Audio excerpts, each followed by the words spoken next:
రాజీ లేకుండా కూడా ఎక్కడ కూడా ఎవరితోటి కూడా రాజీ లేకుండా కూడా తన జీవితకాలంతా జరిపాడు. ఈనాడున్న ఆర్దామరెడ్డి కానించి మొదలు పెట్టినట్టుంటే మొత్తం నిత్యం తను రహస్యంగా ఉన్నప్పుడు రెండు వైపులా కూడా ప్రతిరోజు స్టేట్మెంట్, ఇటు నుంచి జెండా స్టేట్మెంట్ వచ్చేది, అటు నుంచి ఆయన స్టేట్మెంట్ వచ్చేది. ఖబర్దార్ అంటే ఖబర్దార్, చూసుకుందామంటే చూసుకుంటామంటే మొత్తం ఆ ప్రాంతంలో తిరుగుకుంటా. ఎక్కడ కూడా సంఘం లేని దగ్గర కూడా జెండా నా ఊరికి పోయినామంటే సంఘాన్ని గుర్తించేవాడు. ఈ లైన్కు భిన్నంగా ఎవడు మాట్లాడినా ఆ రాజకీయాల పట్ల చీల్చి జెండాడేవాడు. జెండాని వస్తున్నాడంటే మనకే కాదు, తప్పు చేసిన మన కార్యకర్తలకే కాదు, ఆ ఊర్లో పెత్తందారులకు కూడా జెండాని వస్తున్నట్లు జాగ్రత్తలు అని ఆ ఊరు నుంచి వెళ్ళిపోయిన వాళ్ళు కూడా చాలా మంది ఉన్నారు.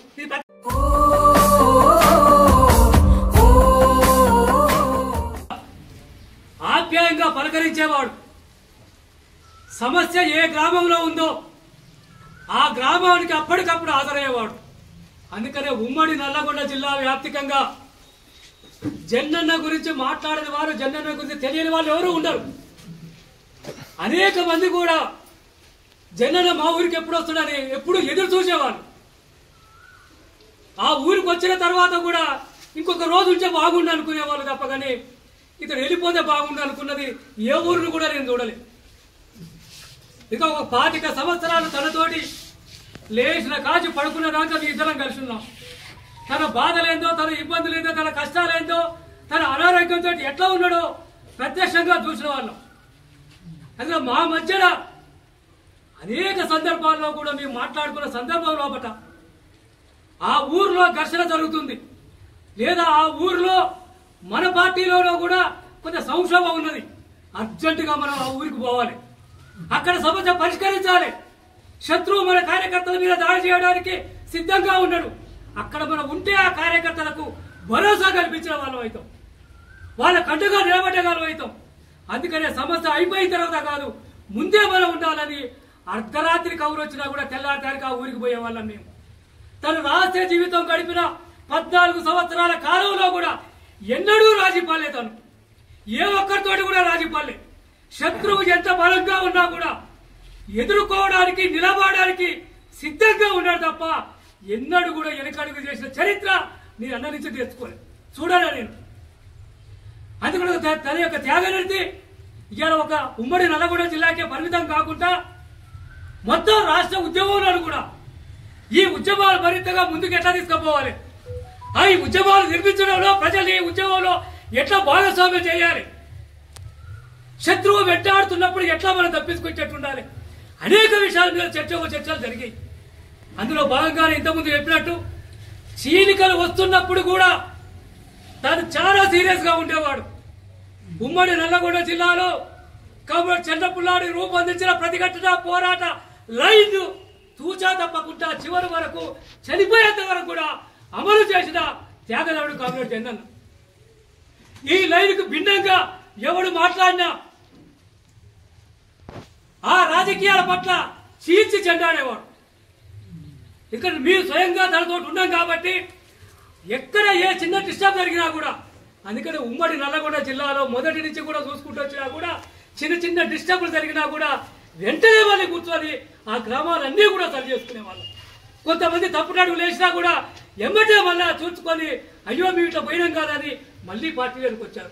అందుకనే నాటి నుంచి నేటి వరకు కూడా ఇక్కడ చిన్న చిన్న ఇన్సిడెంట్లే తప్ప కానీ మొత్తం ఉద్యమం దెబ్బతిన్న పరిస్థితి లేదు.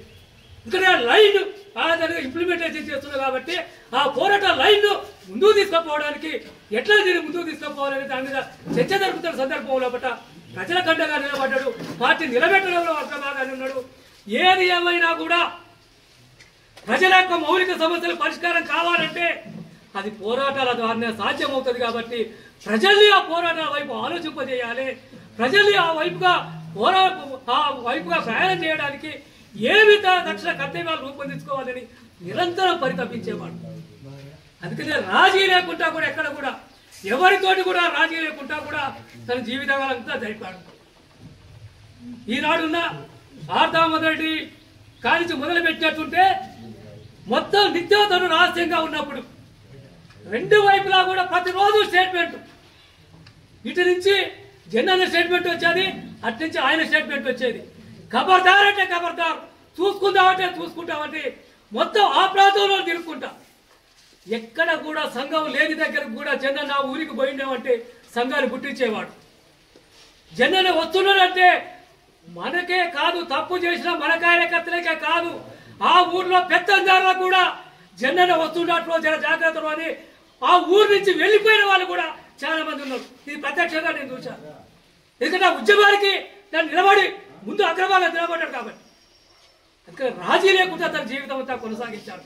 అందుకనే ప్రజల కొరకు పనిచేసిన వాళ్ళు, ప్రజల సమస్యలు ఎజెండాగా స్వీకరించి, ప్రజల సమస్యలే నా సమస్యలుగా భావించి, ప్రజల కండగా ధైర్యంగా నిలబడ్డ వాళ్ళు ఎప్పుడూ కూడా చిరంజీవులు.